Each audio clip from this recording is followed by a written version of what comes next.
Hello.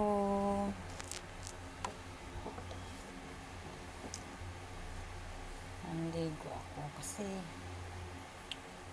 hindi na masyadong mainit dito sa kwarto namin. Malamig kasi malakas yung electric fan namin. Malakas. So, pag lumabas ka mainit.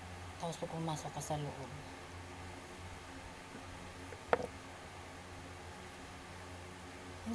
Baka sa April mainit.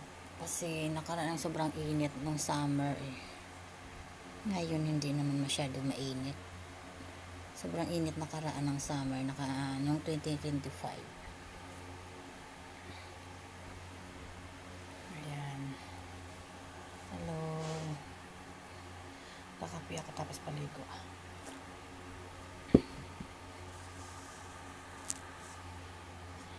Ayan. Nagbibigay na naman ako sa friends ko ng bag. Yung mga lumang bag ng anak ko. Tsaka yung uniform. Ibibigay ko sa kanya. Ito pala yung bagong bag ng anak ko. Thank you my friends. And thank you sa bag. Sa sunod bibili ako uli yung small bag naman. Marami siyang bag dyan, di yan yung ginagamit ngayon. Ang mga hindi niya gagamitin na luma na ibibigay ko na naman sa friends ko at saka yung uniform niya na maliit. Ito bibigay ko to sa kanya. Ito stroller bag ibigay ko sa friend ko. Yan.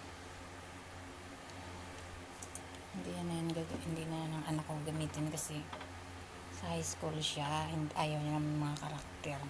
Tapos mabubulok lang dito sa loob ng bahay pag hindi ko ibibigay. Tapos kakainin pa na may mga ano dito.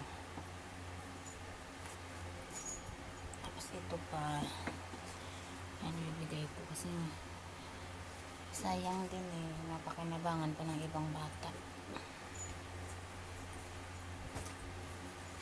Yung mga nanay, yung mga idol na siyempre hindi naman kalakihan yung mga asawa nila, tapos maraming anak, no. Malaking tulong na yun sa kanila yung mga ganyan. Sa akin nga pag binibigyan ako ng pera, siyempre malaking tulong na rin yun.